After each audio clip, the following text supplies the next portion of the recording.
بسم اللہ الرحمن الرحیم۔ نبوت کے تصور کے حوالے سے جس غلط فہمی کو آج ہم زیر بحث لائیں گے اس کا تعلق نبی صلی اللہ علیہ وسلم کے حوالے سے ہے، اور وہ یہ ہے کہ کہا جاتا ہے کہ نبی صلی اللہ علیہ وسلم نے اپنی نبوت کے بارے میں جو معلومات ان کو حاصل ہوئیں اور جو نبوت کے حوالے سے وہ کلام کرتے تھے وہ خداوند تعالیٰ کی طرف سے نازل کردہ نہیں تھا، بلکہ یہ کہا جاتا ہے کہ یہود و نصارہ کے بعض افراد سے انہوں نے تعلیم پائی، اور یہ اصل میں جو وہ وحی کے طور پہ بیان کرتے تھے یہ اصل میں انہی افراد سے جو حاصل کی ہوئی معلومات ہے انہی کا ایک شاخسانہ ہے، انہی کی طرف سے بات ہے جو بیان کی جاتی تھی۔ اس سلسلے میں جو سب سے نمایاں بات بیان کی جاتی ہے وہ بحیرہ راہب کا واقعہ ہے۔ یہ معلوم ہے کہ جب نبی صلی اللہ علیہ وسلم 12 یا 13 سال کے تھے تو انہوں نے اپنے چچا کے ساتھ، جو ان کے چچا ابو طالب ہیں، ان کے ساتھ سفر کیا، اور قریش کے جو بعض اور سردار جو تھے وہ بھی ان کے سفر میں ساتھ تھے۔ جب وہ بحیرہ راہب کے مقام پہ پہنچے، یہ ظاہر ہے کہ یہ سیریا جا رہے تھے، شام کی طرف جا رہے تھے، جب اس کی خانقاہ آئی، اس کی جو مناسٹری آئی تھی، وہاں پہ رکے ہیں، اور جو بحیرہ راہب ہے انہوں نے نبی صلی اللہ علیہ وسلم کو کہا جاتا ہے، یہ روایت جو ہے یہ ترمذی میں بیان ہوئی ہے، ہمارے ہاں اور بھی کتابوں میں بیان ہوئی ہے، تو کہا جاتا ہے اس روایت کے مطابق کہ بحیرہ راہب نے نبی صلی اللہ علیہ وسلم کو ان کی نشانیوں کے حوالے سے پہچان لیا، اور جب ان سے پوچھا گیا کہ آپ نے وہ کیا چیزیں ہیں یا کیا نشانیاں ہیں جس کی بنیاد پہ آپ نے ان کو پہچانا، تو انہوں نے یہ جواب دیا کہ جو پتھر ہیں اور جو درخت ہیں وہ نبی صلی اللہ علیہ وسلم کو سجدہ کر رہے ہیں، انہوں نے دیکھا ہے، اور اس کے ساتھ ساتھ جو ان کی نبوت کی جو سیل ہے اور جو خاتم نبوت کی ایک جو نشان ہے یا ایک سیل جو ہے وہ انہوں نے پشت پہ دیکھی ہے، جس کے نتیجے میں انہوں نے یہ بالکل فیصلہ کیا ہے، یہ انہوں نے اس نتیجے پہنچے ہیں کہ اس وقت جو دنیا کا آخری سردار جس کے بارے میں وہ لوگ انتظار کر رہے تھے وہ آ گیا ہے، اور وہ نبی صلی اللہ علیہ وسلم ہی کے حوالے سے اس بات کو انہوں نے اس طرح سے پیش کیا۔ اور پھر اس کے بارے میں یہ معلوم ہوتا ہے کہ وہ اپنے گھر گئے ہیں، اور انہوں نے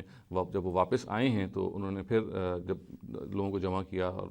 گھر جب وہ گئے ہیں تو اس غرض سے گئے ہیں کہ لوگوں کے لیے کھانے کی دعوت کریں، جو یہ قافلہ تھا اس کو انہوں نے کہا کہ میں کھانا لے کے آتا ہوں، آپ نے میرے ساتھ کھانا کھانا ہے۔ تو یہ کہا جاتا ہے کہ اس موقع پہ بھی جب وہ واپس آئے ہیں تو نبی صلی اللہ علیہ وسلم جو ظاہر ہے اس وقت 12-13 سال ان کی عمر تھی، وہ اونٹوں کے جو ریوڑ تھا اس کے پاس کہیں کھڑے ہیں، اور باقی جو لوگ ہیں وہ بیٹھ گئے ہیں، اور جو تمام جو جگہیں ہیں وہ بھر گئی ہیں، اور یعنی جو شیڈ کی جگہیں ہیں، جو سائے کی جگہیں تمام بھر گئی ہیں۔ تو بحیرہ کے بارے میں کہا جاتا ہے کہ انہوں نے نبی صلی اللہ علیہ وسلم کو بلایا، اور جب وہ آئے ہیں تو ایک بدلی جو ہے، ایک بادل ہے ان کے ساتھ ساتھ آئی ہے تاکہ وہ ان پہ سایہ کرے، اور یہ بھی بتایا جاتا ہے کہ جب وہ بیٹھے ہیں تو اگرچہ وہاں پہ کوئی سایہ دار جگہ نہیں تھی تو وہ درخت کی جو ٹہنیاں ہیں وہ خود بخود نبی صلی اللہ علیہ وسلم کے اوپر سایہ فگن ہو گئی ہیں تاکہ ان کو دھوپ نہ لگے۔ تو یہ بات پھر بیان کی جاتی ہے۔ اس کے بعد پھر کہا جاتا ہے بحیرہ راہب نے حضرت ابو طالب کو اور سرداران قریش کو یہ کہا کہ دیکھیے آپ آگے نہ جائیں، کیونکہ یہ سفر جہاں آپ کو لے کے جا رہا ہے، آپ رومی سلطنت کی طرف جا رہے ہیں، تو وہ لوگ پہلے ہی سے خبردار ہیں کہ ایک آخری پیغمبر کی نمودار ہونے والا ہے، تو ایسا نہ ہو ان کو ختم کر دیں، ان کو قتل کر دیں۔ ظاہر ہے کچھ واقعاتی اور تفصیلات بھی ہیں، مگر الٹیمیٹلی پھر یہ ہوتا ہے کہ یہ بحیرہ راہب کی بات مان لیا جاتا ہے، اور حضرت ابو طالب جو ہیں پھر نبی صلی اللہ علیہ وسلم کو واپس بھجوا دیتے ہیں، اور یہ کہا جاتا ہے کہ حضرت ابو بکر اور حضرت بلال یہ ان کی نگرانی میں پھر نبی صلی اللہ علیہ وسلم کو واپس پھر مکہ بھیج دیا جاتا ہے۔ یہ ہے جو پورا واقعہ بیان کیا جاتا ہے، اور اس واقعے کو بیان کر کے یہ بات بیان کی جاتی ہے کہ دراصل یہ بحیرہ راہب ہیں جس سے نبی صلی اللہ علیہ وسلم نے بہت ساری جو وحی کی طور پہ وہ باتیں کر دیتے تھے اپنی طرف سے، وہ انہوں نے اصل میں ان سے حاصل کی تھیں، ان سے سیکھی تھیں۔ دیکھیے اس سلسلے میں بنیادی طور پہ یہ بات واضح رہنی چاہیے کہ یہ جو واقعہ ہے پورے کا پورا، یہ اپنے سند کے لحاظ سے بھی اور اپنے متن کے لحاظ سے بھی بالکل ایک اس کے اندر بہت سارے سوالات پیدا ہوتے ہیں، اور اس میں بہت سارے اعتراضات ہیں جو ہمارے محدثین نے کیے ہیں۔ جہاں تک متن کا تعلق ہے تو دیکھیے یہ جو واقعہ ہے یہ حضرت ابو موسیٰ اشعری جو ہیں یہ بیان کر رہے ہیں، اور یہ واقعہ جو بیان کر رہے ہیں نہ تو وہ نبی صلی اللہ علیہ وسلم سے براہ راست بیان کر رہے ہیں، اور نہ ان لوگوں سے بیان کر رہے ہیں جو اس واقعے کے وٹنس ہو سکتے ہیں۔ تو چنانچہ یہ جو روایت ہے اپنی اصل ہی میں مرسل ہے۔ اس کے بعد یہ بات ان کے بیٹے ابو بکر ہیں جو ان سے بیان کرتے ہیں، اور محدثین اس میں کلام کرتے ہیں کہ ان کے جو بیٹے ابو بکر ہیں ان کی شاید ملاقات بھی کبھی بھی اپنے والد صاحب سے نہیں، ان کو روایت نہیں سنی اپنے والد سے اس طور سے، تو یہ بھی اس ایک روایت کی کمزوری کا پہلو ہے۔ پھر اور جو اس کے راوی ہیں بعد میں یونس بن اسحاق ہیں اور عبد الرحمن بن غزوان ہیں، ان دونوں کے بارے میں محدثین یہ بتاتے ہیں کہ یہ غیر معتبر ہیں، ان کے بارے میں جو یہ بات بیان کرتے ہیں ان پہ رلائے نہیں کیا جا سکتا۔ چنانچہ اپنی سند کے لحاظ سے ہم یہ دیکھتے ہیں کہ یہ واقعہ جو ہے بالکل اس کی نسبت بہت کمزور ہے۔ اپنے متن کے لحاظ سے بھی آپ دیکھیے کہ اگر یہ واقعہ ہوا ہوتا تو سرداران قریش اس کی گواہی دیتے واپس آ کر، یہ کہتے کہ دیکھیے کہ ایک عیسائی راہب نے ان کی نبوت کے بارے میں نشاندہی کی ہے، وہ اس کو چرچا کرتے واپس آ کے، اور اس کے نتیجے میں ظاہر ہے کہ ان کے ہاں نبی صلی اللہ علیہ وسلم کے حوالے سے جو بہت سارے اعتراضات پائے جاتے ہیں ان کی نبوت کے حوالے سے، وہ ختم ہوتے ہیں، اور ایک چیز کو جس کو انہوں نے اپنے سامنے ہوتے ہوئے دیکھا، وہ پھر بالکل اس کو مطمئن طریقے سے بیان کرتے. پھر یہ بھی دیکھیے اس واقعے میں یہ بات بھی بیان ہوئی ہے کہ انہوں نے جب پوچھا گیا کہ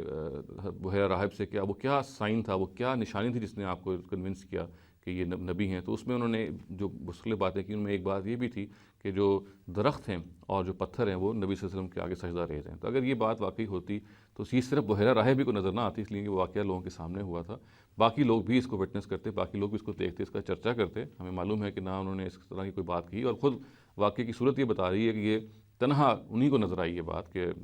جو درخت ہیں اور جو پتھر ہیں وہ سجدہ کر رہے ہیں. پھر یہ بات بھی دیکھیے کہ اس کے اندر یعنی بہت سارے اعتراضات لوگوں نے کیے ہیں، مگر میں آپ چند نمایاں چیزیں آپ کی خدمت میں عرض کر رہا ہوں. یہ بات بھی اس روایت کو بالکل ایک جھوٹا اور بے بنیاد ثابت کرتی ہے کہ آخر میں یہ کہا گیا کہ حضرت ابو طالب نے حضرت ابو بکر اور حضرت بلال کی نگرانی میں نبی صلی اللہ علیہ وسلم کو واپس مکہ بھیج دیا. اب یہ تاریخی لحاظ سے بالکل ثابت ہے کہ اگر نبی صلی اللہ علیہ وسلم اس موقع پہ 11 یا 12 سال کے ہوں گے تو حضرت ابو بکر اور حضرت بلال دونوں عمر میں چھوٹے ہیں نبی صلی اللہ علیہ وسلم سے. ایک کی یعنی ابو بکر 2-3 سال چھوٹے ہیں رضی اللہ عنہ، اور بلال بھی لگ بھگ اتنے ہی چھوٹے ہیں، اس سے کچھ زیادہ. تو یہ بات بالکل سمجھ میں نہیں آتی کہ ایک 12 سالہ بچے کو اگر واپس بھیجنا تھا کسی کی نگرانی میں تو کسی ایسے شخص کی نگرانی میں بھیجنا چاہیے تھا کہ جو کم سے کم ان کی نگرانی کر سکتا. یہ 8 سال اور 9 سال اور 6 سال کے جو بچے ہیں یہ کیسے ان کی نگرانی کر پاتے؟ تو یہ واقعے کے اندر مختلف پہلو ہیں جو اس کے اضطراب اور اس کے بے بنیاد ہونے میں بالکل واضح طور پہ نشاندہی کر رہے ہیں. تو ہم اس واقعے کے بارے میں توقف کریں گے، اس واقعے کے بارے میں ہم یہ بالکل صراحت سے بیان کریں گے یہ ایسا واقعہ ہے جو وضع کیا گیا ہے، ایسی کوئی بنیاد نہیں ہے، اور سند کے لحاظ سے بھی اور متن کے لحاظ سے بھی جو اس پر سوالات پیدا ہوتے ہیں وہ اس درجے کے ہیں کہ ہم اس واقعے پر یقین نہیں کر سکتے. اور جب یقین نہیں کر سکتے تو پھر یہ بات بھی بالکل واضح رہنی چاہیے کہ نبی صلی اللہ علیہ وسلم کے حوالے سے جو یہ بات بیان کی جاتی ہے کہ بحیرہ راہب جو ہیں وہ ان کی نبوت کے جو کچھ وہ اطلاعیں دیتے ہیں اصل میں سورس جو ہیں وہ بحیرہ راہب ہیں، یہ بات بھی پھر اپنی اصل میں ختم ہو جاتی ہے. یہ بات نبی صلی اللہ علیہ وسلم کے بارے میں ہمیں بالکل واضح رہنی چاہیے کہ وہ اللہ تعالیٰ کے رسول ہیں، وہ اللہ تعالیٰ سے وہی پاتے ہیں، جو کچھ وہ کلام کرتے ہیں اس میں ان کی اپنی خواہش نفس کا کوئی دخل نہیں ہوتا. یہ بات جگہ جگہ قرآن میں بیان ہوئی ہے. یہ خداوند تعالیٰ ہیں جنہوں نے اپنے پیغام کو، اپنے کلام کو نبی صلی اللہ علیہ وسلم پہ اتارا، اور اس چیز کو ماننے میں ہمارے غیر مسلم بھائیوں کو بھی باک نہیں ہونا چاہیے کہ جب وہ اس پورے واقعے کو بنیاد بناتے ہیں تو ان کو یہ دیکھ لینا چاہیے کہ یہ واقعہ جو ہے اپنے سند اور متن دونوں کے لحاظ سے اس پہ جو تنقید ہوئی ہے وہ اس کے بعد اس کا مستحق نہیں چھوڑتی کہ اس واقعے سے کوئی بھی چیز اخذ کی جا سکے. اقول قولی ھذا واستغفر اللہ لی ولکم ولسائر المسلمین والمسلمات.